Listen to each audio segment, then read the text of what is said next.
दोस्तों आज का टॉपिक है ऋग्वैदिक काल में सामाजिक जीवन। तो आज हम ऋग्वैदिक काल के सामाजिक जीवन के विषय में अध्ययन करेंगे और जानेंगे कि ऋग्वैदिक काल के लोगों का सामाजिक जीवन किस प्रकार का था। ठीक है, तो आज का टॉपिक क्या रहेगा अपना? ऋग्वैदिक कालीन ऋग्वैदिक कालीन सामाजिक जीवन। ऋग्वैदिक कालीन सामाजिक जीवन। ठीक है, तो आज का टॉपिक है ये। अब ऋग्वैदिक कालीन सामाजिक जीवन को हम कुछ बिंदुओं पे बांट कर पढ़ेंगे जिससे पढ़ने में आसानी होगी। ठीक है, तो वो बिंदु कौन कौन से हैं? तो पहला बिंदु है वर्ण व्यवस्था। वर्ण व्यवस्था, ठीक है। दूसरा बिंदु है वर्ण व्यवस्था के बाद में वर्ण व्यवस्था, पहला वर्ण व्यवस्था के बाद में संयुक्त परिवार। संयुक्त परिवार, ठीक है। तो वर्ण व्यवस्था, संयुक्त परिवार। तीसरे में देखेंगे हम पितृ सत्तात्मक। पितृ सत्तात्मक, तो चौथा पॉइंट हो जाएगा पितृ सत्तात्मक। इसके बाद देखेंगे हम दासों की स्थिति। इसके बाद क्या देखेंगे? दासों की स्थिति। दासों की स्थिति। इसके बाद देखेंगे हम स्त्रियों की स्थिति। किसकी स्थिति? स्त्रियों की स्थिति। इसके बाद देखेंगे हम शिक्षा। इसके बाद देखेंगे हम शिक्षा के बाद खान पान। इसके बाद देखेंगे हम पहनावा। ऋग्वैदिक कालीन लोगों का पहनावा किस प्रकार का था, तो पहनावा। फिर इसके बाद देखेंगे हम मनोरंजन के साधन क्या थे। तो ऋग्वैदिक काल के लोगों के मनोरंजन के साधन क्या थे, तो साधन देखेंगे मनोरंजन के। ठीक है, तो इतने जो चीजों में जो है बांट कर पढ़ेंगे। एक और देखेंगे हम यहाँ पर एक ऋग्वैदिक कालीन जाति प्रथा या अस्पृश्यता, और एक और पॉइंट है। तो यहीं पर जो है जाति प्रथा तथा अस्पृश्यता को देखेंगे हम। एक और पॉइंट है जाति प्रथा तथा अस्पृश्यता। एक और पॉइंट है, 10वां पॉइंट मान लो। ठीक है, जाति प्रथा तथा अस्पृश्यता।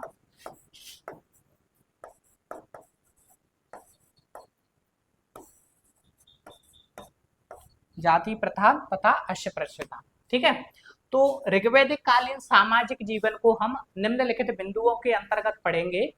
कौन कौन से बिंदु है? तो वर्ण व्यवस्था, संयुक्त परिवार, पितृसत्तात्मक, दासों की स्थिति, स्त्रियों की स्थिति, शिक्षा, खान पान, पहनावा और मनोरंजन के साधन, ठीक, और जाति प्रथा तथा अस्पृश्यता। अब पहला है वर्ण व्यवस्था। पहला क्या है? वर्ण व्यवस्था। तो ऋग्वैदिक काल की जो वर्ण व्यवस्था है उसके बारे में देखेंगे। ठीक है, तो पहला क्या है? वर्ण व्यवस्था। तो ऋग्वैदिक काल की जो है वर्ण व्यवस्था देखेंगे हम कि वर्ण व्यवस्था किस प्रकार की थी। कौन की? ऋग्वैदिक काल की। ठीक है, तो सबसे पहले एक चीज ये समझो कि जो ऋग्वैदिक कालीन सामाजिक जीवन है, तो ऋग्वैदिक काल की जो समस्त जानकारी है वो हमें ऋग्वेद से प्राप्त होती है। ठीक है, और उत्तर वैदिक काल की जो जानकारी प्राप्त होती है हमें, वो ऋग्वेद के बाद में जो है जैसे सामवेद है, यजुर्वेद है, अथर्ववेद है, ब्राह्मण ग्रंथ है, आरण्यक है और उपनिषद है, इनसे जानकारी मिलेगी। तो ऋग्वैदिक कालीन जो भी सामाजिक जीवन हो, राजनीतिक जीवन हो, धार्मिक जीवन हो, वो सब जानकारी हमें ऋग्वेद से प्राप्त होगी। जबकि उत्तर वैदिक काल की जानकारी हमें किससे प्राप्त होगी? तो सामवेद, यजुर्वेद, अथर्ववेद, ब्राह्मण ग्रंथ, आरण्यक और उपनिषद से प्राप्त होगी। ठीक है। तो जो ऋग्वैदिक कालीन सामाजिक जीवन की जानकारी का स्रोत है वो क्या है? तो वो ऋग्वेद है। ठीक है। तो ऋग्वैदिक कालीन सामाजिक जीवन की जानकारी का स्रोत क्या है? ऋग्वेद है। अब ऋग्वेद में वर्ण व्यवस्था देखें हम, तो ऋग्वैदिक कालीन वर्ण व्यवस्था है। तो ऋग्वैदिक कालीन वर्ण व्यवस्था, ऋग्वैदिक कालीन समाज है वो वर्ण व्यवस्था पर आधारित है। वर्ण व्यवस्था पर आधारित है। ठीक है। वर्ण व्यवस्था पर आधारित है। ऋग्वैदिक कालीन समाज है वो वर्ण व्यवस्था पर आधारित है। यहाँ जो वर्ण है, वर्ण का अर्थ रंग से है। वर्ण का अर्थ किससे है यहाँ? तो वर्ण का अर्थ रंग से है। किससे है? रंग से। ठीक है। तो वर्ण का अर्थ यहाँ रंग से है, जाति से नहीं है, ध्यान रखना है। किससे नहीं है? जाति से नहीं है। ठीक है। किससे है? तो रंग से है। ठीक है। जैसे आर्य लोग थे उनका गौर वर्ण है। ठीक है। और जो अनार्य लोग हैं उन्हें कृष्ण वर्ण कहा जाता है, मतलब काले रंग का जो है कहा जाता है। ठीक है। तो ऋग्वैदिक कालीन समाज वर्ण व्यवस्था पर आधारित था। यहाँ वर्ण का अर्थ रंग से है, जाति से नहीं था। और यहाँ जो एक और चीज है, कहीं कहीं इसे व्यवसाय और चयन के रूप में भी उपयोग में लाया गया है वर्ण शब्द को। तो ऋग्वेद में वर्ण शब्द को व्यवसाय चयन के रूप में भी प्रयोग किया गया है, और रंग से तो है ही। ठीक है। इसके बाद हम देखें कि जो वर्ण व्यवस्था है, कौन सी वर्ण व्यवस्था, तो वर्ण व्यवस्था का सर्वप्रथम उल्लेख हमें कहाँ प्राप्त होता है? ठीक है। वर्ण व्यवस्था का, वर्ण व्यवस्था, तो वर्ण व्यवस्था का सर्वप्रथम उल्लेख, सर्वप्रथम उल्लेख हमें ऋग्वेद के, ऋग्वेद के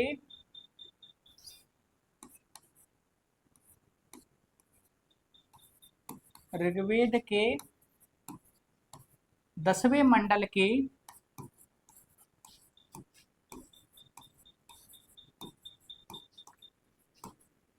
पुरुष सूक्त में मिलता है। पुरुष सूक्त में मिलता है। ठीक है। तो वर्ण व्यवस्था का सर्वप्रथम उल्लेख हमें कहाँ मिलता है? तो ऋग्वेद के 10वें मंडल के पुरुष सूक्त में हमें वर्ण व्यवस्था का सर्वप्रथम उल्लेख मिलता है। ठीक है।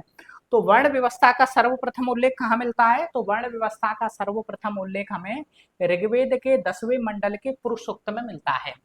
अब ऋग्वेद के 10वें मंडल में जो पुरुष सूक्त है उसमें क्या दिया गया है? तो ऋग्वेद के 10वें मंडल के पुरुष सूक्त में दिया गया है, क्या दिया गया है पुरुष सूक्त में? कि विराट पुरुष के मुख से, विराट पुरुष, तो विराट पुरुष के जो मुख है, विराट पुरुष का क्या है? मुख। तो विराट पुरुष के मुख से जो है ब्राह्मण की उत्पत्ति मानी गई है। किसकी? ब्राह्मण की उत्पत्ति मानी गई है। और वहीं जो है भुजा से किसकी उत्पत्ति मानी गई है? तो भुजा से क्षत्रिय की उत्पत्ति मानी गई है। भुजा से किसकी उत्पत्ति मानी गई है? क्षत्रिय की उत्पत्ति मानी गई है। और जांग से किसकी उत्पत्ति मानी गई है? जांग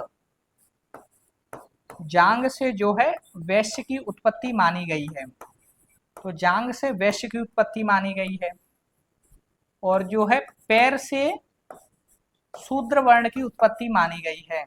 शूद्र वर्ण की उत्पत्ति मानी गई है। तो वर्ण व्यवस्था का जो सर्वप्रथम उल्लेख है वो हमें ऋग्वेद के 10वें मंडल के पुरुष सूक्त में मिलता है। ठीक है। अब पुरुष सूक्त में क्या दिया गया है? पुरुष सूक्त में विराट पुरुष के मुख से ब्राह्मण की उत्पत्ति मानी गई है, भुजा से क्षत्रिय की उत्पत्ति मानी गई है, जांग से वैश्य की उत्पत्ति मानी गई है, और शूद्र से जो वो पैरों से जो है शूद्र की उत्पत्ति मानी गई है। तो यहाँ जो है ब्राह्मण है वो क्या काम करेंगे? तो ब्राह्मण है वो ज्ञान विज्ञान का अध्ययन करेंगे और ज्ञान विज्ञान देने का काम करेंगे। क्षत्रिय वर्ण क्या काम करेगा? तो वो योद्धा वर्ग के अंतर्गत आएगा और जो है समाज की रक्षा करने का कार्य करेगा। वैश्य वर्ण क्या करेगा? तो वैश्य वर्ण व्यापार करेगा। और जबकि शूद्र वर्ण क्या करेगा? तो जो ऊपर के तीनों है ब्राह्मण, क्षत्रिय और वैश्य, इन तीनों की सेवा करेगा। ठीक है। अब तो इस प्रकार से जो शूद्र शब्द का सर्वप्रथम उल्लेख है, इस प्रकार से जो है देखें हम कि शूद्र शब्द का सर्वप्रथम उल्लेख, शूद्र शब्द का सर्वप्रथम उल्लेख भी हमें ऋग्वेद के 10वें मंडल के पुरुष सूक्त में मिलता है। पुरुष सूक्त में मिलता है।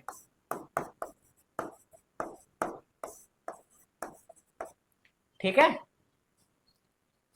अब जो ऋग्वैदिक कालीन समाज है, जो ऋग्वैदिक कालीन जो वर्ण व्यवस्था है वो कर्म पर आधारित थी, जन्म पर नहीं। ठीक है। तो जो ऋग्वैदिक कालीन वर्ण व्यवस्था है, ऋग्वैदिक कालीन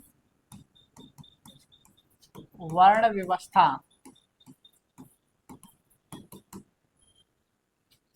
जन्म पर नहीं बल्कि किस पर आधारित थी? बल्कि कर्म पर आधारित थी।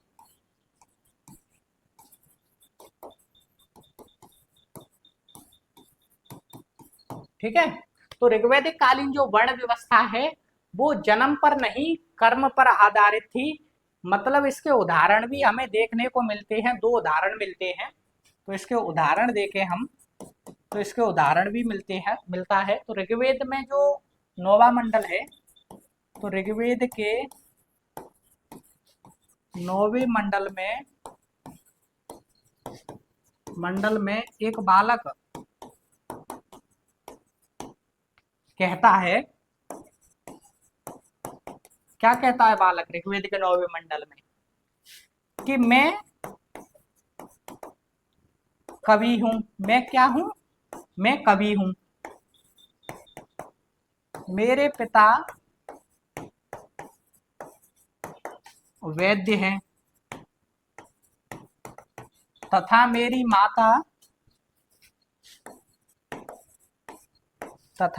माँ अनाज पीसती है। अनाज पीसती है। ठीक है। तो ऋग्वेद के 9वें मंडल में एक बालक कहता है कि मैं कवि हूं, मेरे पिता वैद्य हैं और मेरी माँ अनाज पीसने का कार्य करती है। ठीक है। इसी प्रकार से ऋग्वेद में एक और उदाहरण मिलता है, और ऋग्वेद में उल्लेखित है, ऋग्वेद में उल्लेखित है कि विश्वामित्र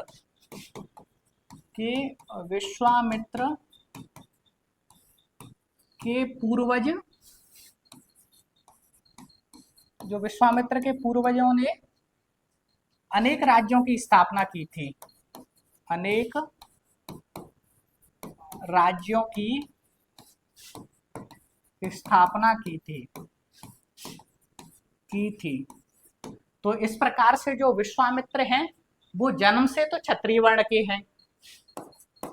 तो विश्वामित्र जन्म से क्षत्रिय वर्ण के थे, जन्म से क्षत्रिय वर्ण के थे, ठीक है। और कर्म से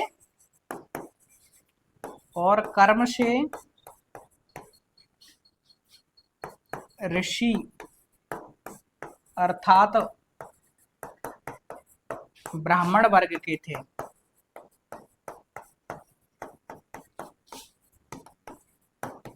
ठीक है, तो इस प्रकार से देखते हैं हम।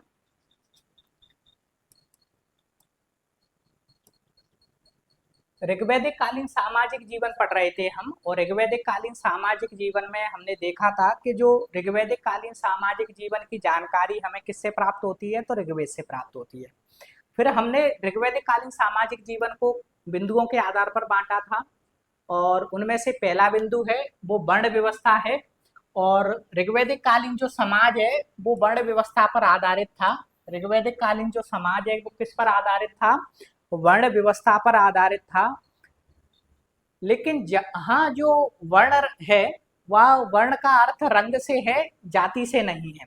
वर्ण का अर्थ किससे है, रंग से है, मतलब गौर वर्ण का, कृष्ण वर्ण का, इस प्रकार से। ठीक है, अब जो वर्ण व्यवस्था की बात करें हम, क्योंकि ऋग्वैदिक कालीन समाज है वो वर्ण व्यवस्था पर आधारित है, तो वर्ण व्यवस्था का सर्वप्रथम उल्लेख हमें ऋग्वेद के 10वें मंडल में पुरुष सूक्त है, और पुरुष सूक्त में जो है वर्ण व्यवस्था का सर्वप्रथम उल्लेख हमें मिलता है। ठीक है, और पुरुष सूक्त में क्या दिया गया है कि विराट पुरुष के मुख से जो है ब्राह्मण वर्ग की उत्पत्ति मानी गई है, भुजा से जो है क्षत्रिय वर्ण की उत्पत्ति मानी गई है, जांग से जो है वैश्य वर्ण की उत्पत्ति मानी गई है, जबकि पैरों से जो है शूद्र वर्ण की उत्पत्ति मानी गई है। ठीक है, ब्राह्मण वर्ग क्या कार्य करेगा, तो ये अध्ययन अध्यापन का कार्य करेगा। क्षत्रिय वर्ण युद्ध और जो है अस्त्र शस्त्र चलाने का कार्य करेगा। ठीक है, वैश्य वर्ण जो है व्यापार करने का काम करेगा, और जबकि शूद्र वर्ण है वो इन तीनों की जो है सेवा करेगा। ठीक है, तो इस प्रकार से जो है शूद्र शब्द का सर्वप्रथम उल्लेख हमें ऋग्वेद के 10वें मंडल के पुरुष सूक्त में मिलता है। ठीक है, तो शूद्र शब्द का उल्लेख हमें ऋग्वेद के 10वें मंडल के पुरुष सूक्त में मिलता है। तो ऋग्वैदिक कालीन जो समाज है वो वर्ण व्यवस्था पर आधारित है, और जो वर्ण व्यवस्था है वो जन्म पर नहीं बल्कि कर्म पर आधारित थी। मान लीजिए मैं जो है अध्ययन अध्यापन का कार्य कर रहा हूँ, ठीक है, तो मैं किस वर्ण से माना जाऊंगा, मैं ब्राह्मण वर्ग से माना जाऊंगा। वहीं जो है भले ही मेरा जन्म जो है वैश्य वर्ण में हुआ हो, क्षत्रिय वर्ण में हुआ हो, ऐसे ही जो है जो जो युद्ध आदि अस्त्र शस्त्र चलाने का कार्य कर रहा है वो क्षत्रिय वर्ण के अंतर्गत आता है, भले ही जो है उसका जन्म ब्राह्मण वर्ण में हुआ हो या जो है वैश्य वर्ण में हुआ हो। ठीक है, तो ऋग्वैदिक कालीन जो वर्ण व्यवस्था है वो जन्म पर नहीं बल्कि कर्म पर आधारित थी, और इसके कुछ उदाहरण भी मिलते हैं हमें ऋग्वेद में। तो ऋग्वेद में जो 9वां मंडल है, 9वें मंडल में एक बालक कहता है कि मैं कवि हूँ, और मेरे पिता वैद्य हैं, और मेरी माँ अनाज पीसने का कार्य करती है। ठीक है, तो अलग अलग कैटेगरी हो गई कि नहीं, कि मैं कवि हूँ, मेरे पिता वैद्य हैं, और मेरी माँ अनाज पीसने का कार्य करती है। ठीक है, इसी प्रकार से ऋग्वेद में दूसरा उदाहरण मिलता है, और दूसरा उदाहरण क्या मिलता है कि विश्वामित्र के पूर्वजों ने अनेक राज्यों की स्थापना की थी। तो इस प्रकार से विश्वामित्र जो है क्षत्रिय वर्ण के अंतर्गत आएंगे, लेकिन विश्वामित्र कर्म से जो है ऋषि या ब्राह्मण वर्ग के थे। ठीक है, तो किस वर्ण के थे, तो ऋषि या ब्राह्मण वर्ग के थे। ठीक है, अब अगला पॉइंट पढ़ेंगे हम, जाति प्रथा तथा अस्पृश्यता।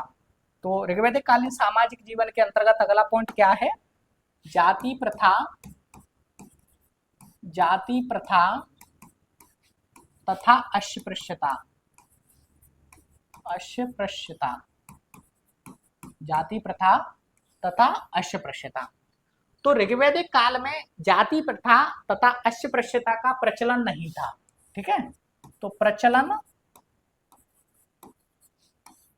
नहीं था, प्रचलन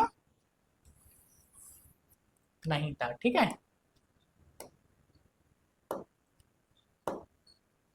तो ऋग्वैदिक काल में जो है जाति प्रथा तथा अस्पृश्यता का जो है प्रचलन नहीं है। तो जाति प्रथा तथा अस्पृश्यता का प्रचलन नहीं है। ठीक है, ऋग्वैदिक काल में जाति प्रथा तथा अस्पृश्यता देखने को नहीं मिलती है। जब जाति प्रथा तथा अस्पृश्यता देखने को नहीं मिलती है तो फिर समाज किस प्रकार का होगा? तो समता मूलक समाज था, समता मूलक समाज। ठीक है, तो ऋग्वैदिक कालीन समाज है वो किस प्रकार का समाज है? समता मूलक समाज है। और जब समता मूलक समाज है तो आर्यों की जो स्थिति है वो सभी की एक समान रहेगी। ठीक है, तो प्राय सभी आर्यों की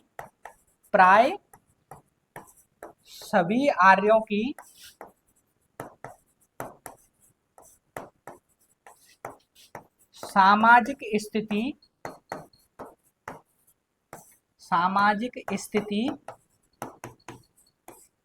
एक समान थी, एक समान थी। ठीक है, तो प्राय सभी आर्यों की जो सामाजिक स्थिति कैसी थी? वो एक समान थी। ठीक है, तो ये जाति प्रथा तथा अस्पृश्यता हुई ऋग्वैदिक कालीन समाज के अंतर्गत। ठीक है, तो जाति प्रथा तथा अस्पृश्यता का प्रचलन नहीं था समाज, तो फिर जाति प्रथा और अस्पृश्यता का प्रचलन नहीं है तो समाज जो है समता मूलक समाज होगा। तो समाज किस प्रकार का था? तो समता मूलक समाज था। और जब समता मूलक समाज है तो आर्यों की स्थिति कैसी होगी? तो आर्यों की स्थिति जो है एक समान होगी। ठीक है, इसके बाद जो है हम अगला देखेंगे कि अगला क्या है? संयुक्त परिवार। तो अगला बिंदु क्या है इसमें? ऋग्वैदिक कालीन सामाजिक जीवन के अंतर्गत संयुक्त परिवार, संयुक्त परिवार।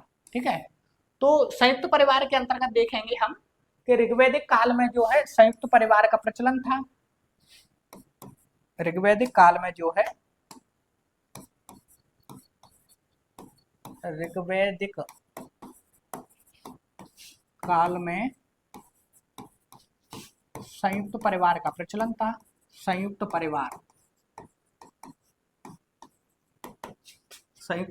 का प्रचलन था। ठीक है, गांव में भी आप देखोगे बड़े बड़े परिवार होते हैं, 15 लोग 10 लोग। ठीक है, लेकिन पहले जो है परिवार बहुत बड़े हुआ करते थे, 50 लोग रह रहे हैं एक ही परिवार में, 40 लोग रह रहे हैं एक ही परिवार में। ठीक है, अब तो जो है संयुक्त परिवार का कॉलम ही खत्म हो गया है। ठीक है, शादी ब्याह हुआ कि लड़का जो है न्यारा हो जाता है। ठीक है, शादी ब्याह हुआ और लड़का जो है न्यारा हो जाता है, संयुक्त परिवार जो है टुकड़ों में बट जाता है। तो ऋग्वैदिक कालीन जो समाज था वो किस प्रकार का समाज था? वो संयुक्त परिवार में जो है उसमें प्रचलन था। ऋग्वैदिक काल के समाज में संयुक्त परिवार का प्रचलन था। अब एक शब्द मिलता है ऋग्वेद में, और ऋग्वेद में एक शब्द मिलता है, वो शब्द है नृप्त। नृप्त, ठीक है, कौन सा शब्द है? नप्त्र। ठीक है, और नप्त्र किन किन जो है लोगों के लिए नप्त्र शब्द का प्रयोग हुआ है ऋग्वेद में? तो दादा, नाना, नाती, पोता आदि के लिए जो है नृत्य शब्द का प्रयोग हुआ है। आदि के लिए नृत्य शब्द का प्रयोग हुआ है, प्रयोग हुआ है। ठीक है, तो दादा, नाना, नाती, पोता आदि के लिए एक ही शब्द का प्रयोग हुआ है, वो है नृत्य। तो संयुक्त परिवार के अंतर्गत क्या देखा हमने कि ऋग्वैदिक काल का जो समाज है वो संयुक्त परिवार का प्रचलन रखता था, और इसमें एक नृत्य शब्द का प्रयोग मिलता है। दादा, नाना, नाती, पोता आदि के लिए एक ही शब्द का संबोधन हुआ है, और वो क्या है, नप्त्र। ठीक है, अब अगला जो पॉइंट देखेंगे हम, अगला पॉइंट क्या है इसमें कि अगला पॉइंट है पितृसत्तात्मक। अगला पॉइंट क्या है, तो ऋग्वैदिक कालीन जो समाज है वो पितृसत्तात्मक है। अगला पॉइंट क्या है, पितृ सत्तात्मक, पितृसत्तात्मक। ठीक है, तो ऋग्वैदिक कालीन समाज, ऋग्वैदिक ऋग्वैदिक काल में ऋग्वैदिक कालीन समाज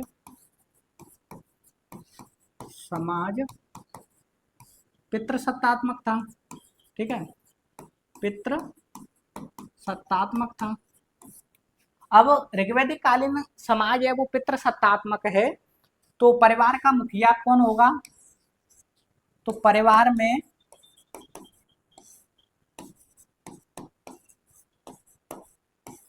पुरुष मुखिया होता था, परिवार में पुरुष मुखिया होता था। ठीक है, अब जो पुरुष मुखिया होता था वो पुरुष ही जो है परिवार के सभी सदस्यों पर जो है नियंत्रण रखने का कार्य करता था, और जब उन परिवार के सदस्यों से जो है गलती हो जाती थी तो वो क्षमाशील तथा करुणाशील भी था। तो ये जो पुरुष है, ठीक है, तो ये क्षमाशील तथा करुणाशील भी होता था, करुणाशील भी होता था। ठीक है, अब अगला पॉइंट देखे हम इसमें दासों की स्थिति। अगला पॉइंट क्या रहेगा इसमें, दासों की स्थिति। दासों की स्थिति, तो ऋग्वैदिक काल में जो है दासों की स्थिति किस प्रकार की थी, तो ऋग्वेद में दास प्रथा का प्रचलन था। ऋग्वेद में दास प्रथा का उल्लेख मिलता है, दास प्रथा का उल्लेख मिलता है। ठीक है, तो ऋग्वेद में जो है दास प्रथा का उल्लेख मिलता है, और दो प्रकार के दास हुआ करते थे ऋग्वेद में, एक पुरुष और स्त्री। ठीक है, तो पुरुष और स्त्री दोनों प्रकार के दासों का उल्लेख हमें जो है ऋग्वेद में मिलता है। पुरुष और जो है स्त्री दासों का उल्लेख हमें ऋग्वेद में मिलता है। और दास किन लोगों को बनाते थे, ऋग्वेद में दास किन लोगों को बनाते थे, तो युद्ध में जो है हारे हुए व्यक्ति को दास बना लिया जाता था। तो युद्ध में बंदी बनाए गए लोगों को जो है दास बना लिया जाता था। तो दास किन लोगों को बनाया जाता था, तो एक तो जो है युद्ध में बंदी बनाए गए लोगों को। ठीक है, दूसरा जो है देखें हम कि दास किन लोगों को बनाया जाता था, कि ऋण ना चुकाने वाले व्यक्ति को भी जो है ऋग्वैदिक काल में दास बना लिया जाता था। तो ऋण ना चुकाने वाले व्यक्ति को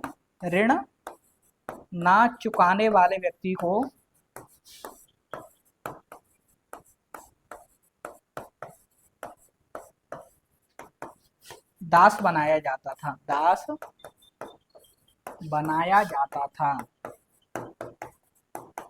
ठीक है, अब हम ऋग्वैदिक कालीन जो दासों की स्थिति देख रहे हैं हम, तो किंतु ऋग्वैदिक काल के जो दासों की स्थिति है वो बेहतर थी। ठीक है, ऋग्वैदिक कालीन जो दासों की स्थिति है, ऋग्वैदिक काल में जो दासों की स्थिति है वो बेहतर है।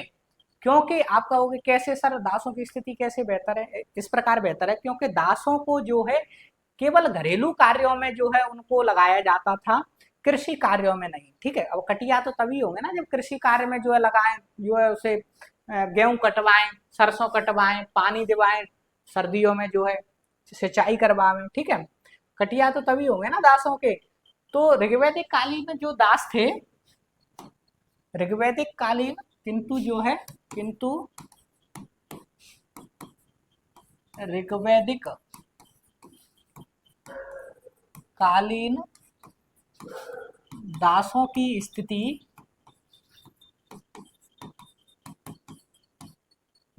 स्थिति बेहतर थी। क्यों बेहतर थी, क्योंकि दासों को केवल घरेलू कार्यों में लगाया जाता था, घरेलू कार्यों में लगाया जाता था, ठीक है, कृषि कार्य में नहीं, कृषि कार्य में नहीं, ठीक है। अब मान लीजिए ऋग्वैदिक काल में जो है दासों को कृषि कार्य में भी संलग्न कर लिया जाता, तो हम कहते कि ऋग्वैदिक कालीन में जो है दासों की बड़ी दयनीय स्थिति थी, ठीक है, दासों की स्थिति अच्छी नहीं थी, ठीक है। लेकिन जो है ऋग्वैदिक काल में दासों को केवल जो है घरेलू कार्यों में जो है लगाया जाता था और कृषि कार्य में नहीं।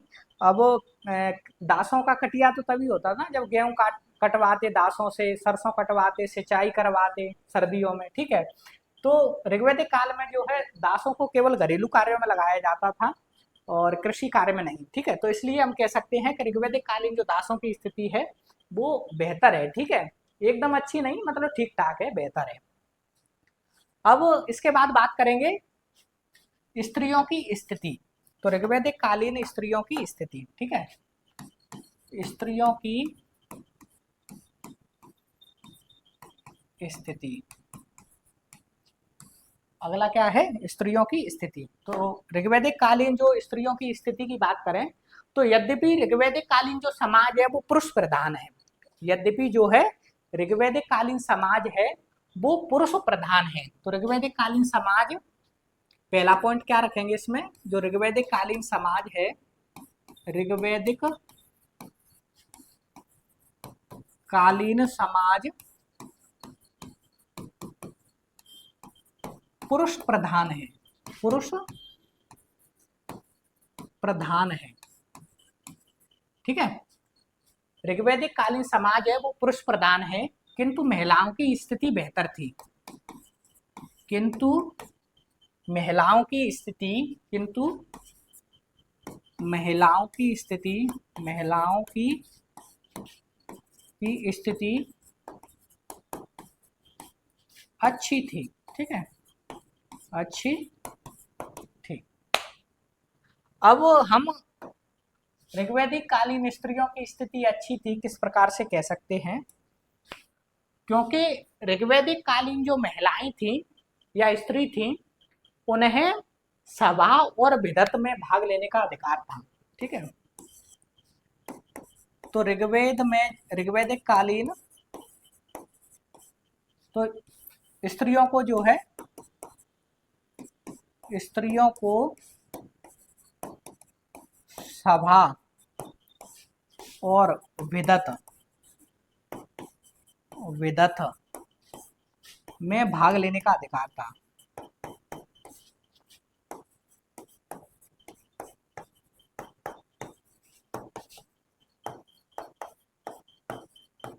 ठीक है, तो स्त्रियों को जो है सभा और विधत में भाग लेने का जो है अधिकार था, ठीक है।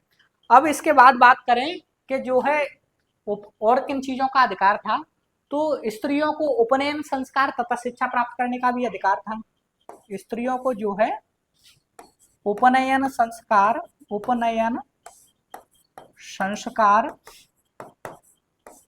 तथा शिक्षा प्राप्त करने का अधिकार था, तथा शिक्षा प्राप्त करने का अधिकार था। तो शिक्षा प्राप्त करने का अधिकार था, ठीक है। अब जब ऋग्वैदिक कालीन जो स्त्रियां हैं उन्हें शिक्षा प्राप्त करने का अधिकार है, तो ऋग्वेद में हमें कुछ विदुषी स्त्रियों का भी उल्लेख मिलता है, ठीक है। तो ऋग्वैदिक कालीन कुछ विदुषी स्त्रियां हैं, विदुषी स्त्रियां,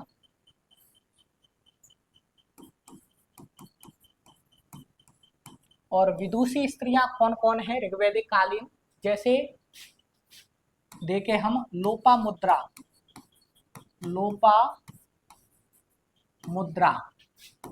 घोषा, लोपामुद्रा, घोषा, सिक्ता, सच्ची, पोलोमी, लोपामुद्रा, घोषा, सिक्ता, पोलोमी और विश्ववारा। और कौन है? तो और विश्ववारा। तो लोपामुद्रा, घोषा, सिक्ता, पोलोमी, विश्ववारा, कच्छावृत्ति, कच्छावृत्ति, अपाला और जो है निवावरी, निवावरी, ठीक है, आदि विदुषी स्त्रियों ने जो है किसकी रचना की थी? तो ऋग्वेद की कुछ ऋचाओं की रचना की थी। ऋग्वेद की कुछ ऋचाओं की रचना की थी।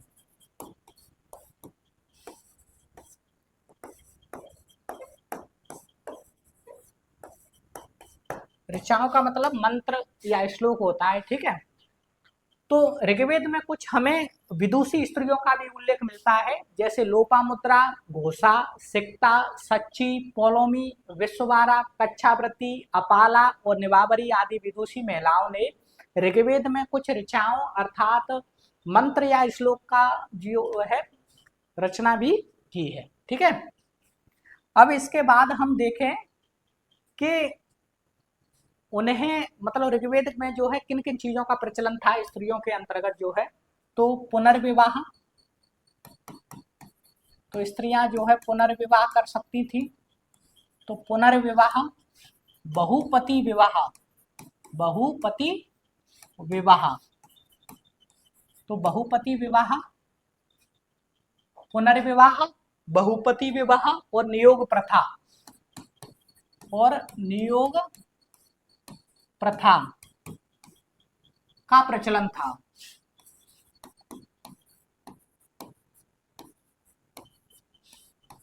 तो ऋग्वैदिक काल में जो है पुनर्विवाह, बहुपति विवाह और नियोग प्रथा का प्रचलन था।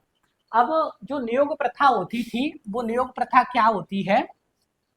नियोग प्रथा क्या होती है जानो कि जब किसी स्त्री के पति की मृत्यु हो जाती थी, जब किसी स्त्री के पति की मृत्यु हो जाती थी तो वो स्त्री जो है एक रूप से जो है विधवा हो जाती थी। जब विधवा हो जाती थी जो तो उसका जो सामाजिक जीवन है, उसका जो स्टेटस है वो डाउन हो जाएगा, ठीक है। तो ऋग्वैदिक काल में नियोग प्रथा का प्रचलन था और नियोग प्रथा के अंतर्गत क्या होता था कि उस स्त्री को जो है शारीरिक संबंध के माध्यम से जो है पति के छोटे भाई अर्थात देवर के साथ शारीरिक संबंध बनाने की अनुमति थी और उससे उत्पन्न संतान को जो है क्षेत्रज कहा जाता था। तो नियोग प्रथा से उत्पन्न संतान को नियोग प्रथा से उत्पन्न संतान को क्षेत्रज कहा जाता था, क्षेत्रज, ठीक है।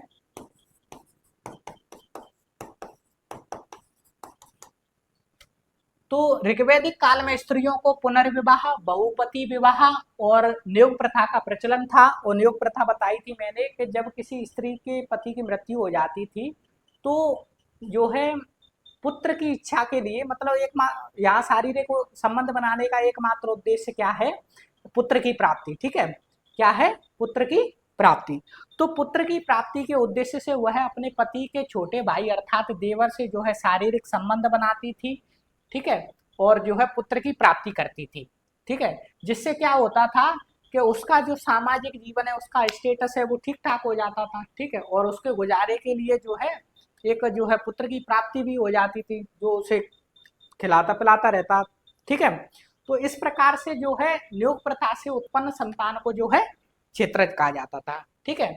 अब ये तो हुआ प्रचलन। अब किन किन चीजों का जो है प्रचलन नहीं था ऋग्वैदिक काल की स्त्रियों को?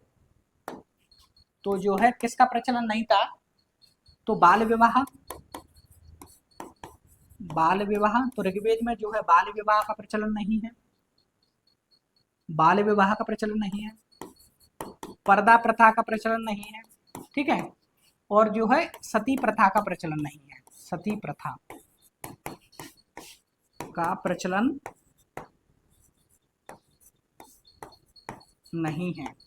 ठीक है, तो ऋग्वैदिक काल में जो है बाल विवाह का प्रचलन नहीं है, पर्दा प्रथा का प्रचलन नहीं है और सती प्रथा का प्रचलन नहीं मिलता है। ठीक है, अब इसके बाद बात करें हम कि ऋग्वैदिक काल में जो विवाह होते थे और विवाह के समय कन्या को जो है उपहार एवं द्रव्य दिए जाते थे, उसे क्या कहा जाता था? ठीक है, तो कन्या की विदाई के समय, कन्या की विदाई के समय, विदाई के समय जो उपहार एवं द्रव्य दिए जाते थे उसे वहतु कहा जाता है, उसे वहतु कहा जाता है, कहा जाता था। ठीक है, उसे वहतु कहा जाता। अब जो वहतु है वो एक प्रकार से क्या है, वो एक प्रकार से जो है दहेज ही है। ठीक है, लेकिन दहेज का छोटा रूप है, नाम मात्र का रूप है, क्योंकि ऋग्वैदिक काल के समाज के लोग जो है मानते थे कि जब पति और पत्नी, वर और वधू जो है एक जो है परिवार का संचालन करेंगे, परिवार में जो है सदस्य के रूप में रहेंगे, अपना जीवन जो है चलाएंगे, तो कहीं ना कहीं कुछ वस्तुओं की जो है उनको जरूरत पड़ेगी। ठीक है, तो अति आवश्यक जो चीजें थी, अति आवश्यक जो चीजें थी उन्हें वे उपहार या द्रव्य के रूप में देते थे, जिसे वहतु कहा जाता था। ठीक है, जिसे क्या कहा जाता था? वहतु। अब ये तो विवाह के समय रही, तो वर वधू को सम्मिलित रूप से क्या कहा जाता था? तो वर और वधू को, ऋग्वैदिक काल में वर और वधू को सम्मिलित रूप से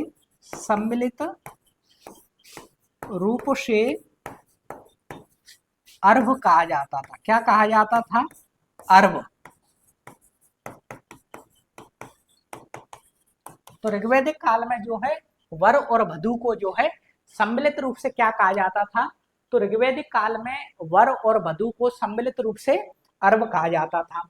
अब कुछ ऐसी भी कन्याएं थी ऋग्वैदिक काल में जो विवाह नहीं करती थी। ठीक है, तो आजीवन कुंवारी रहने वाली कन्याएं, ऐसी कन्याएं जो कन्याएं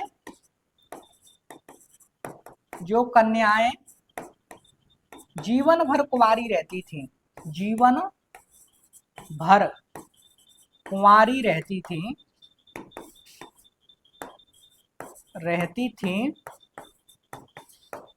उन्हें अमाजू कहा जाता है, उन्हें अमाजू कहा जाता था, अमाजू, उन्हें अमाजू कहा जाता था, अमाजू। ठीक है, उन्हें क्या कहा जाता था? उन्हें अमाजू कहा जाता था। जो कन्याएं जो है जीवन भर कुंवारी रहती थी, उन्हें क्या कहा जाता था? उन्हें अमाजू कहा जाता था। तो इसमें तीन शब्द मिल गए हमें, एक वहतु, ठीक है, तो कन्या की विदाई के समय जो उपहार एवं द्रव्य दिए जाते थे उसे वहतु कहा जाता है। ठीक है, दूसरा शब्द है अर्भ। अर्भ किसे कहा जाता था? तो वर और वधू को सम्मिलित रूप से अर्भ कहा जाता था। तीसरा शब्द क्या है इसमें? अमाजू है, अमाजू को याद रखना है। तो जो कन्याएं जीवन भर कुंवारी रहती थी उन्हें अमाजू कहा जाता था। तो ऋग्वैदिक काल में जो है जो कन्याएं जीवन भर कुंवारी रहती थी उन्हें क्या कहा जाता था? अमाजू कहा जाता था। ठीक है, अब ऋग्वैदिक काल में पत्नी को, ऋग्वैदिक काल में जो है पत्नी को जायदे स्तंभ कहा गया है, जायदे स्तंभ। पत्नी को क्या कहा गया है? जायदे स्तंभ कहा गया है, अर्थात पत्नी ही घर है। इसका मतलब क्या होता है? मतलब क्या है इसका? मतलब पत्नी ही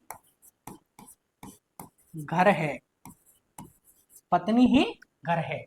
तो ऋग्वैदिक काल में पत्नी को जायदे स्तंभ कहा गया है, अर्थात पत्नी ही घर है। आज भी देखते होंगे कि जिन घरों में जो है महिलाएं नहीं है या किसी की पत्नी नहीं है या कोई महिला नहीं है उस घर में, तो वो घर किसी मतलब का नहीं होता है।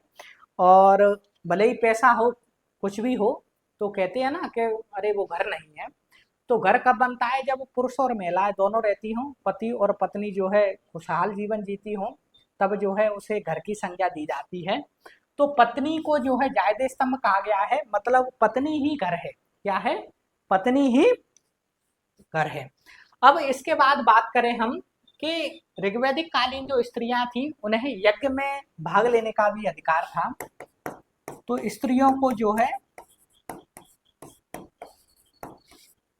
यज्ञ में भाग लेने का भी अधिकार था। यज्ञ में भाग लेने का का भी अधिकार था, भी अधिकार था। ठीक है। अब आप कहोगे ये तो ठीक है, अब इनमें से क्या चीज नहीं है? एक चीज देखें हम कि ऋग्वैदिक कालीन जो महिलाएं थी उन्हें केवल एक अधिकार नहीं है, और वो है संपत्ति का अधिकार। तो ऋग्वैदिक काल में महिलाओं को केवल, ऋग्वैदिक काल में स्त्रियों को केवल, ऋग्वैदिक काल में स्त्रियों को केवल संपत्ति का अधिकार नहीं है। ठीक है, किसका अधिकार नहीं है? संपत्ति का अधिकार नहीं है, संपत्ति का अधिकार नहीं है। तो ठीक है, ध्यान रखना है कि ऋग्वैदिक काल में जो महिलाएं हैं या स्त्रियां हैं उन्हें किस चीज का अधिकार नहीं है? तो केवल संपत्ति का अधिकार नहीं है। ठीक है, तो ये ऋग्वैदिक कालीन जो है स्त्रियों की स्थिति थी। एक बार स्त्रियों की स्थिति देखते हैं, बड़ी हो गई स्त्रियों की स्थिति इसमें।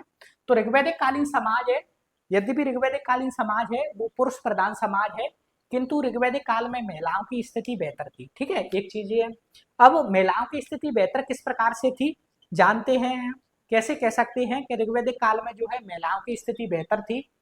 तो ऋग्वैदिक काल में जो महिलाएं हैं या स्त्रियां हैं उन्हें सभा और विदत, सभा और विदत में भाग लेने का अधिकार है। ठीक है, उन्हें उपनयन संस्कार तथा शिक्षा प्राप्त करने का भी अधिकार है। उन्हें उपनयन संस्कार तथा शिक्षा प्राप्त करने का भी अधिकार है। और जब शिक्षा प्राप्त कर रही उन्होंने, जब वो ऋग्वैदिक कालीन स्त्रियों ने शिक्षा प्राप्त की, तो कुछ विदुषी स्त्रियों का भी उल्लेख हमें ऋग्वेद में मिलता है। तो उन विदुषी स्त्रियों में कौन कौन है? तो लोपामुद्रा, घोषा, सिक्ता, सच्ची, पोलोमी, विश्ववारा, कच्छावृत्ति, अपाला और निबावरी।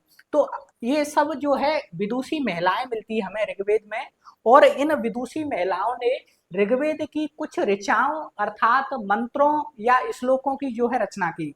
ऋचाओं का मतलब होता है मंत्र या श्लोक। ठीक है, अब इसके बाद देखें हम ऋग्वैदिक कालीन स्त्रियों में कि ऋग्वैदिक कालीन स्त्रियों में पुनर्विवाह, बहुपति विवाह और जो है नियोग प्रथा का प्रचलन था। और हमने जाना कि नियोग प्रथा के अंतर्गत क्या होता था कि जब किसी स्त्री के पति की मृत्यु हो जाती थी, तो पुत्र की इच्छा के लिए वह अपने पति के छोटे भाई अर्थात देवर के साथ शारीरिक संबंध बनाती थी और संतान उत्पन्न करती थी। उस संतान को जो है क्षेत्रज कहा जाता था। ठीक है, तो नियोग प्रथा के माध्यम से उत्पन्न संतान को क्या कहा जाता है? क्षेत्रज कहा जाता है।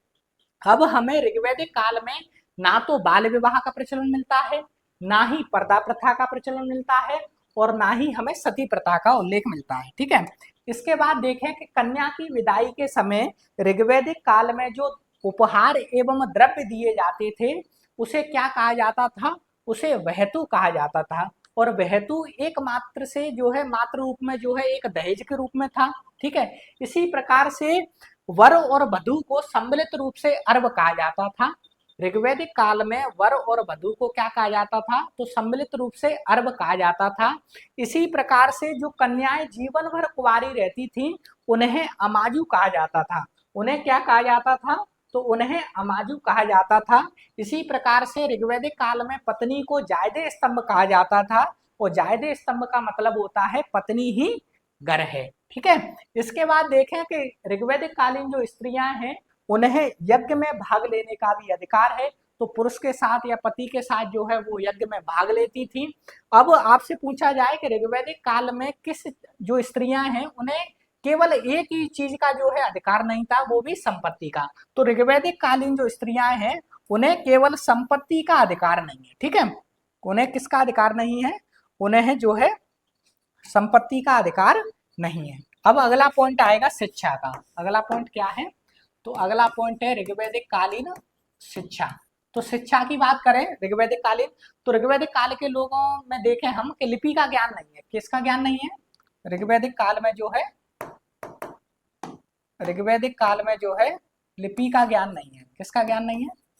लिपि का ज्ञान नहीं है। तो ऋग्वैदिक काल के लोगों को लिपि का ज्ञान नहीं है। जब लिपि का ज्ञान नहीं है तो फिर मौखिक रूप से शिक्षा का अध्ययन करेंगे। तो शिक्षा का अध्ययन या मौखिक रूप से शिक्षा दी जाती थी। मौखिक, मौखिक माने जानते, बोल बोल के। मौखिक रूप से शिक्षा दी जाती थी, ठीक है। तो मौखिक रूप से शिक्षा दी जाती थी ऋग्वैदिक काल में। अब हम देखें कि ऋग्वैदिक काल में जो है 4 वर्ण मिलते हैं हमें, ब्राह्मण, क्षत्रिय, वैश्य, शूद्र, ठीक है। ब्राह्मण, क्षत्रिय, वैश्य, शूद्र। तो इन चारों वर्णों के लिए अलग अलग पाठ्यक्रम में शिक्षा दी जाती थी। तो अलग अलग वर्ण के लिए अलग अलग वर्ण के लिए अलग अलग पाठ्यक्रम की व्यवस्था थी। अलग अलग पाठ्यक्रम में शिक्षा दी जाती थी, अलग अलग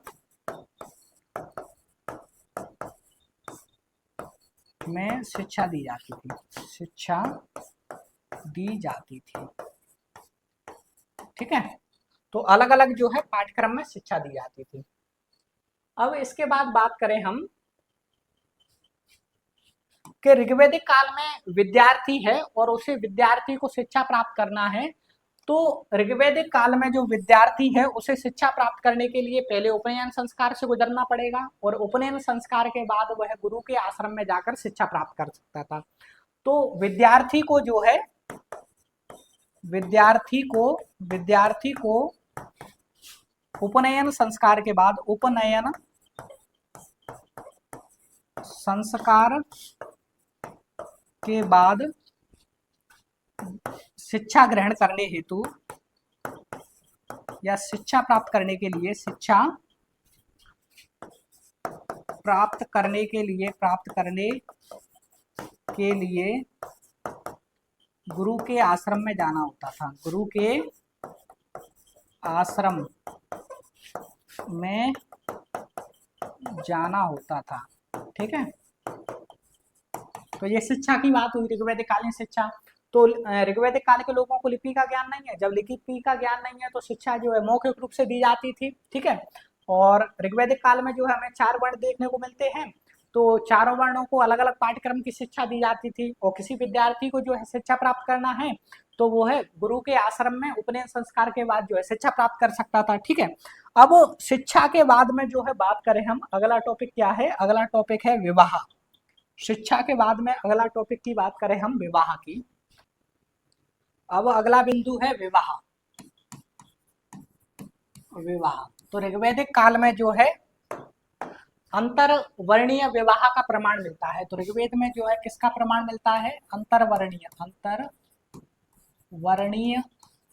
विवाह। तो अंतरवर्णीय विवाह मतलब इंटरकास्ट मैरिज, इंटरकास्ट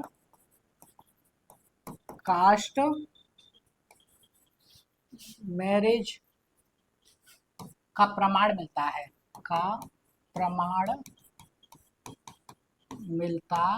है, ठीक है। तो ऋग्वेद में अंतरवर्णीय या इंटरकास्ट मैरिज का प्रमाण मिलता है और विवाह को पवित्र संस्कार माना जाता था। विवाह को जो है पवित्र संस्कार माना जाता था। तो विवाह को जो है पवित्र संस्कार माना जाता था। अब ऋग्वेद में हमें 2 प्रकार के विवाहों का प्रचलन देखने को मिलता है। 2 प्रकार के विवाह का प्रचलन मिलता है। अब 2 प्रकार के विवाह कौन कौन से हैं? दो प्रकार के जो है विवाह कौन कौन से हैं? एक हमें मिलता है अनुलोम विवाह, अनुलोम विवाह, और दूसरा मिलता है हमें प्रतिलोम विवाह, प्रतिलोम विवाह। अब अनुलोम विवाह क्या होता था? अनुलोम विवाह किसे कहा जाता था? तो अनुलोम विवाह में जो है उच्च वर्ण का लड़का, उच्च वर्ण का जो है लड़का, उच्च वर्ण का लड़का और निम्न वर्ण की लड़की, निम्न वर्ण की जो है लड़की होती थी, ठीक है। उच्च वर्ण का लड़का और निम्न वर्ण की लड़की प्रतिलोम अनुलोम विवाह के अंतर्गत होती थी। जबकि प्रतिलोम विवाह में क्या होगा? प्रतिलोम विवाह में इसका उल्टा होगा, इसमें जो है उच्च वर्ण की लड़की रहेगी, उच्च वर्ण की लड़की और निम्न वर्ण का लड़का, निम्न वर्ण का लड़का, ठीक है। ये रहा विवाह का मैटर। अब इसके बाद हम विवाह के बाद बात करें हम खान पान की, तो ऋग्वैदिक कालीन खान पान किस प्रकार का था? खान पान, ठीक है। तो ऋग्वैदिक काल के जो लोग थे वो शाकाहारी भी थे और मांसाहारी भी थे, शाकाहारी एवं मांसाहारी।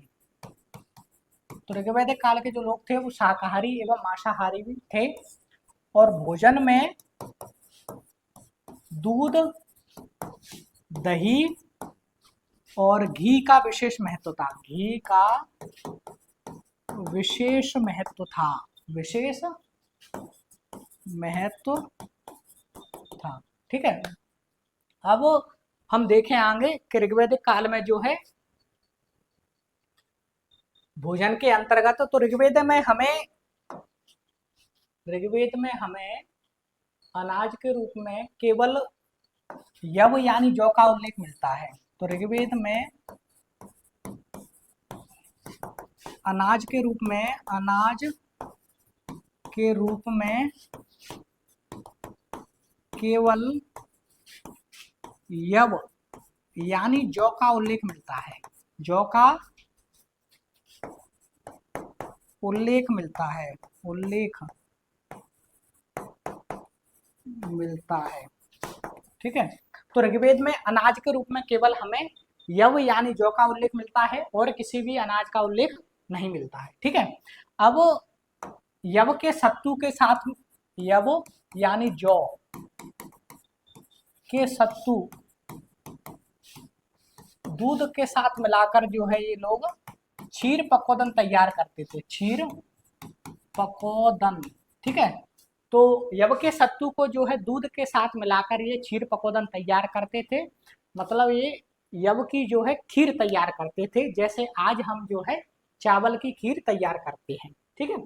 अब इसके बाद जो है यव को जो लेकर जो है ये यव यानी जौ के सत्तू को जो है दही में मिलाकर ये करम्भ तैयार करते थे। क्या तैयार करते थे? करम्भ तैयार करते थे। और आपसे क्वेश्चन पूछा जा सकता है कि ऋग्वैदिक काल में जो है चावल,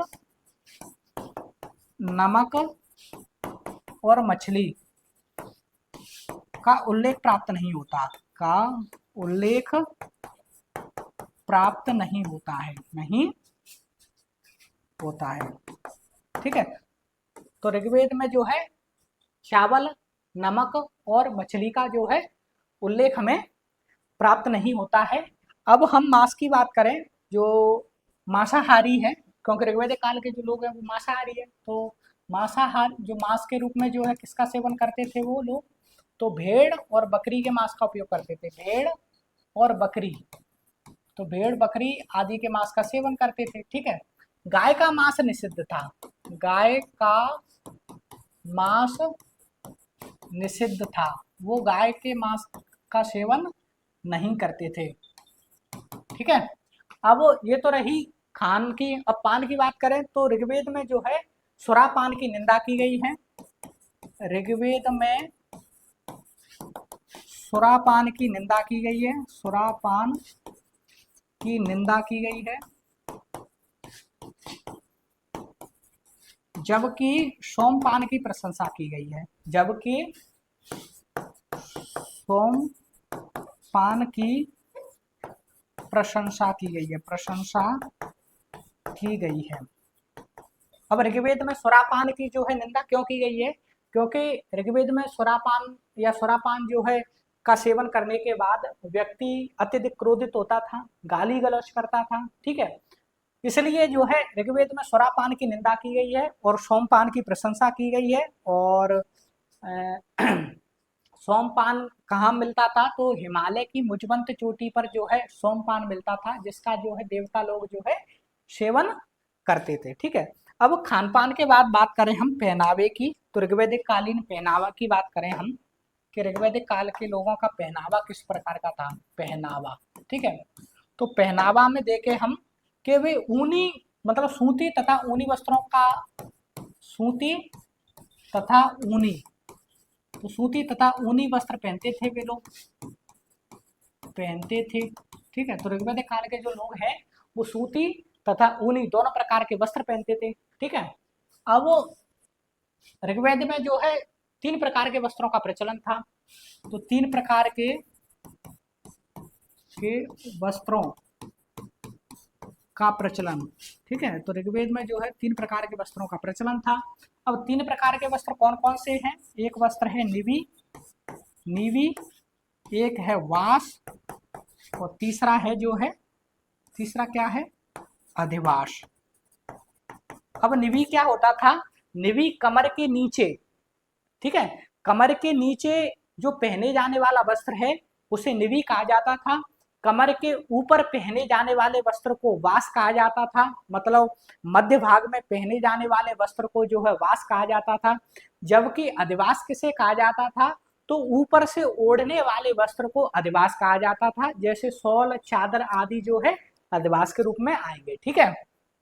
अब इसके बाद बात करें हम आगे के पहनावे में और क्या चीज है, तो पहनावे में जो है वो देखें तो स्त्री और पुरुष जो है, स्त्री एवं पुरुष आभूषण भी धारण करते थे, आभूषण, आभूषण भी धारण करते थे। तो ऋग्वैदिक काल में जो स्त्री और पुरुष हैं वो आभूषण भी धारण करते थे, ठीक है। निवी क्या बताया? निवी जो नीचे पहने जाने वाला वस्त्र है, ठीक है। वास, वास क्या था? तो वास में बताया मैंने मध्य भाग में या कमर के ऊपर पहने जाने वाला वस्त्र है।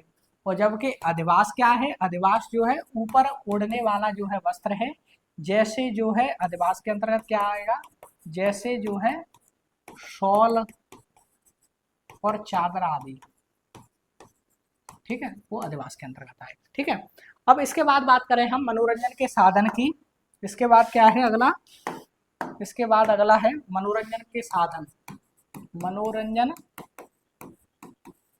के साधन, ठीक है। तो मनोरंजन के साधन मतलब मनोरंजन कैसे करते थे ऋग्वैदिक काल के लोग? तो शिकार करते थे, शिकार, शिकार करना, शिकार करके जो है मनोरंजन करते थे। पाशा खेलते थे, तो पाशा खेलना, ठीक है। रथ दौड़ का आयोजन करते थे, तो रथ दौड़। जानवरों को आपस में लड़ाते थे, जानवरों को आपस में लड़ाते थे, आपस में लड़ाते थे, ठीक है। और नृत्य और संगीत का आनंद लेते थे, नृत्य,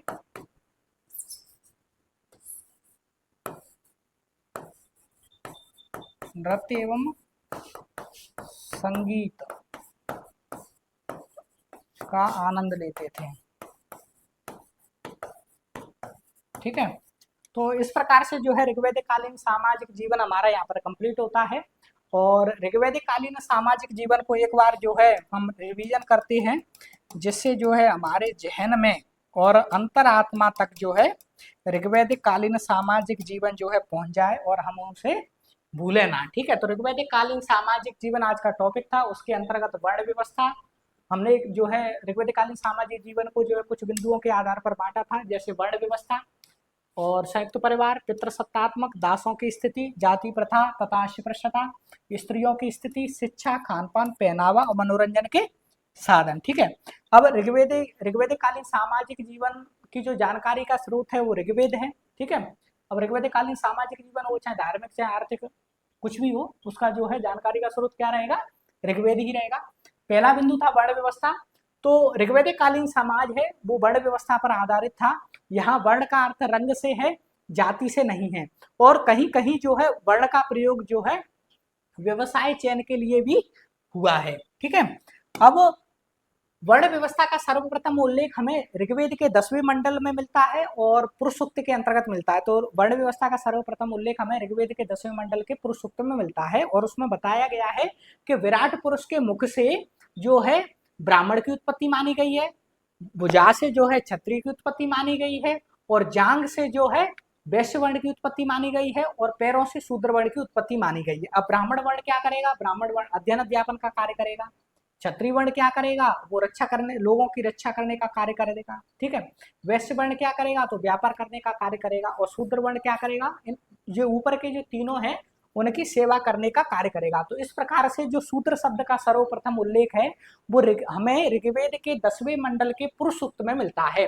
तो आपसे पूछा जा सकता है कि ऋग्वेद जो शूद्र शब्द है, शूद्र शब्द का उल्लेख सर्वप्रथम कहाँ मिलता है, तो ऋग्वेद के 10वें मंडल में पुरुष सूक्त में हमें सर्वप्रथम शूद्र शब्द का उल्लेख मिलता है। अब ऋग्वेदिक कालीन समाज है वो वर्ण व्यवस्था पर आधारित था। यहाँ वर्ण व्यवस्था जो है जन्म पर नहीं बल्कि कर्म पर आधारित थी। इसके उदाहरण भी हैं, जैसे ऋग्वेद के 9वें मंडल में एक बालक कहता है कि मैं एक कवि हूँ, मेरे पिता वैद्य हैं तथा मेरी माँ अनाज पीसने का कार्य करती है। इसी प्रकार से दूसरा उदाहरण देखें कि ऋग्वेद में उल्लेखित है कि विश्वामित्र के पूर्वजों ने अनेक राज्यों की स्थापना की थी। तो इस प्रकार से विश्वामित्र हैं वो क्षत्रिय वर्ण से हैं, किंतु वो कर्म से जो है जन्म से क्षत्रिय वर्ण के हो गए, किंतु वो कर्म से ऋषि अर्थात ब्राह्मण वर्ण के थे। ठीक है, अब इसके बाद हम बात करें आगे जाति प्रथा तथा अस्पृश्यता। अगला बिंदु क्या है, जाति प्रथा तथा अस्पृश्यता। तो ऋग्वैदिक काल में हमें जाति प्रथा तथा अस्पृश्यता का उल्लेख प्राप्त नहीं होता है। जब जाति प्रथा तथा अस्पृश्यता नहीं है तो समाज किस प्रकार का होगा, तो समाज समता मूलक समाज होगा। जब समता मूलक समाज है तो आर्यों की सामाजिक स्थिति कैसी होगी, तो आर्यों की सामाजिक स्थिति जो है एक समान होगी। ठीक है, अगला है संयुक्त परिवार। तो ऋग्वैदिक काल में संयुक्त परिवार का प्रचलन था। ऋग्वैदिक काल में जो है संयुक्त परिवार का प्रचलन था। और ऋग्वेद में जो है एक शब्द मिलता है नृप्त, और नृप्त का जो है प्रयोग जो है दादा, नाना, नाती, पोते आदि के लिए जो है एक ही शब्द का प्रयोग मिला है, वो है नृप्त। ठीक है, इसके बाद बात करें हम संयुक्त परिवार हो गया। इसके बाद हमें पितृसत्तात्मक। तो ऋग्वैदिक कालीन समाज है वो पितृसत्तात्मक समाज था, अर्थात हम कहें कि परिवार का मुखिया कौन होगा, तो परिवार का मुखिया यहाँ पर पुरुष होगा। ठीक है, तो परिवार का मुखिया कौन होगा, तो पुरुष होगा। पुरुष ही समाज के जो परिवार के पुरुष ही परिवार के अन्य सदस्यों पर नियंत्रण एवं नियमन का कार्य करता था। और जब उनसे गलती होती थी तो जो पुरुष होता था वो सामान्यतः जो है क्षमाशील तथा करुणाशील होता था। ठीक है, अब इसके बाद में दासों की स्थिति देखें तो ऋग्वेद में दास प्रथा का उल्लेख मिलता है, और स्त्री एवं पुरुष दोनों प्रकार के दास मिलते हैं हमें ऋग्वेद में। और दास कब बनाए जाते थे, दास जो है कब बनाए जाते थे, तो युद्ध में बंदी बनाए गए लोगों को दास बनाया जाता था, तथा ऋण ना चुकाने वाले लोगों को भी दास बनाया जाता था। अब ऋग्वैदिक कालीन दासों की जो स्थिति है वो बेहतर है। हम बेहतर क्यों कह रहे हैं, क्योंकि ऋग्वैदिक काल में जो दास हैं उन्हें केवल घरेलू कार्यों में लगाया जाता था, कृषि कार्यों में नहीं लगाया जाता था। ठीक है, अब इसके बाद में अगला है स्त्रियों की स्थिति। तो ऋग्वैदिक कालीन, यद्यपि ऋग्वैदिक कालीन जो समाज है वो पुरुष प्रधान समाज है, किंतु ऋग्वैदिक काल में स्त्रियों की स्थिति बेहतर थी, उनकी स्थिति बहुत अच्छी थी। ठीक है, हम किस प्रकार कह सकते हैं कि ऋग्वैदिक कालीन स्त्रियों की स्थिति अच्छी थी, तो पहला तो यही है कि स्त्रियों को सभा और विदत में भाग लेने का अधिकार है।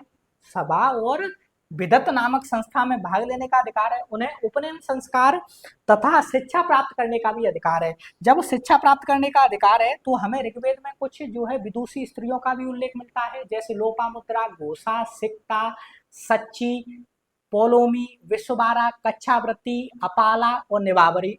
आदि जो है विदुषी स्त्रियों का उल्लेख मिलता है। इन विदुषी स्त्रियों ने जो है ऋग्वेद की कुछ ऋचाओं की रचना भी की थी। ठीक है, अब इसके बाद बात करें हम कि ऋग्वेद में स्त्रियों को पुनर्विवाह, बहुपति तथा नियोग प्रथा का प्रचलन था। ठीक है, अब नियोग प्रथा बताया था मैंने कि जब किसी स्त्री के पति की मृत्यु हो जाती थी तो संतान उत्पत्ति या पुत्र प्राप्ति के उद्देश्य से वह अपने पति के छोटे भाई अर्थात देवर के साथ शारीरिक संबंध बनाकर संतान उत्पन्न करती थी, उसे क्षेत्रज कहा जाता था। ठीक है, ऐसे ही जो है वर और वधु को सम्मिलित रूप से अर्ब कहा जाता था। तो ऋग्वैदिक काल में वर और वधु को सम्मिलित रूप से क्या कहा जाता था? अर्ब कहा जाता था। जो कन्याएं आजीवन मतलब जीवन भर जो है कुंवारी रहती थी उसे ऋग्वैदिक काल में अमाजु कहा जाता था। तो जीवन भर कुंवारी रहने वाली कन्याओं को क्या कहा जाता था? अमाजु कहा जाता था। ऋग्वैदिक काल में जो है पत्नी को जायदे स्तंभ कहा गया है, मतलब पत्नी ही घर है। ठीक है, और ऋग्वैदिक काल में स्त्रियों को यज्ञ में भी भाग लेने का अधिकार था। ऋग्वैदिक काल में स्त्रियों को यज्ञ में भी भाग लेने का अधिकार था। अगर आपसे पूछा जाए कि ऋग्वेद में जो है किस का अधिकार जो है स्त्रियों को नहीं था, तो वो केवल संपत्ति का अधिकार स्त्रियों को नहीं था। तो ऋग्वैदिक काल में स्त्रियों को केवल संपत्ति का अधिकार नहीं है। ठीक है, अब इसके बाद शिक्षा की बात करें तो ऋग्वैदिक काल में ऋग्वैदिक काल के लोगों को लिपि का ज्ञान नहीं है। जब लिपि का ज्ञान नहीं है तो शिक्षा मौखिक रूप से दी जाती थी। ठीक है, अलग अलग वर्ण को, क्योंकि ऋग्वैदिक काल में जो है 4 वर्ण दिखाई दे हमें, ब्राह्मण, क्षत्रिय, वैश्य, शूद्र। तो अलग अलग वर्ण को जो है अलग अलग पाठ्यक्रम की शिक्षा दी जाती थी। जैसे ब्राह्मण वर्ण को अलग शिक्षा दी जाएगी, उसे जो है किस प्रकार की शिक्षा दी जाएगी? उसे जो है अध्ययन अध्यापन की शिक्षा, ज्ञान विज्ञान की शिक्षा दी जाएगी। क्षत्रिय वर्ण को जो है लड़ने की, युद्ध आदि करने की शिक्षा दी जाएगी। वैश्य को जो है व्यापार से संबंधित शिक्षा दी जाएगी। वही जो है शूद्र को तो शिक्षा का अधिकार ही नहीं है मेरे समझ। ठीक है, अब इसके बाद बात करें हम विवाह की, तो विवाह के अंतर्गत देखें हम तो ऋग्वेद में हमें अंतर्वर्णीय या इंटरकास्ट मैरिज का उल्लेख मिलता है। और ऋग्वेद में हमें 2 प्रकार के जो है विवाहों का प्रचलन देखने को मिलता है। एक अनुलोम विवाह है, एक प्रतिलोम विवाह है। अनुलोम विवाह में उच्च वर्ण का लड़का और निम्न वर्ण की लड़की जब शादी करती थी तो उसे अनुलोम विवाह कहा जाता था। प्रतिलोम विवाह में क्या है? तो प्रतिलोम विवाह में जब उच्च वर्ण की तो लड़की है और निम्न वर्ण का लड़का विवाह करें तो उसे प्रतिलोम विवाह के अंतर्गत रखा जाएगा और विवाह को एक पवित्र संस्कार के रूप में माना जाता था। अब खान पान की बात करें तो ऋग्वैदिक काल के जो लोग हैं वो शाकाहारी एवं मांसाहारी दोनों प्रकार के भोजन का सेवन करते थे।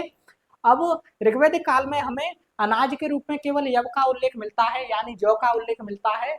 और ऋग्वैदिक काल के लोग यव के सत्तू को जो है दूध के साथ मिलाकर क्षीर पकोदन तैयार करते थे, जबकि यव के सत्तू को जो है लेकर दही के साथ करंद तैयार करते थे। और ध्यान रखना है यहाँ कि ऋग्वेद में हमें चावल, नमक और मछली का जो है उल्लेख प्राप्त नहीं होता है। ठीक है, और आगे देखें हम मांस के अंतर्गत तो भेड़ बकरी के मांस का सेवन करते थे। यहाँ गाय के मांस का सेवन नहीं करते थे। ऋग्वैदिक काल के लोगों गाय का मांस का सेवन नहीं करते थे, तो गाय के मांस जो है निषिद्ध था ऋग्वैदिक काल में।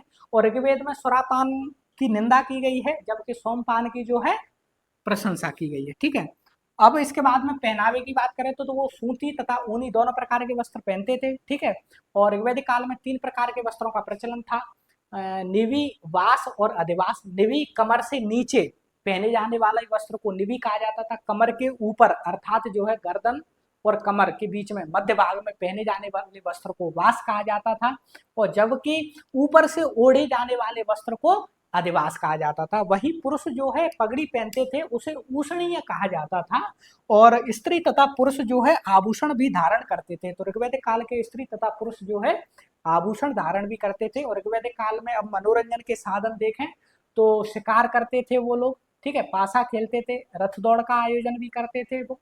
ठीक है, नृत्य और संगीत का भी आनंद लेते थे वो लोग। ठीक है, और जो है जानवरों को भी आपस में लड़ाते थे। ठीक है, तो इस प्रकार से जो है आज हमने ऋग्वैदिक कालीन सामाजिक जीवन जो है अच्छे से पढ़ लिया है। ठीक है, और पढ़ते रहिए इसी प्रकार से, जो है रिवीजन करते रहिए। ठीक है, बार बार जो है पढ़ते रहिए, जिससे जो है आपको ये कंठस्थ याद हो जाए, और जब भी परीक्षा में आए तो आप प्री हो या मेंस हो या कोई भी अन्य एग्जाम हो हिस्ट्री से संबंधित, जो है उसे निकाल के आएंगे। ठीक है, तो आज की क्लास जो है यहीं समाप्त करते हैं और मिलते हैं अगली क्लास में। धन्यवाद।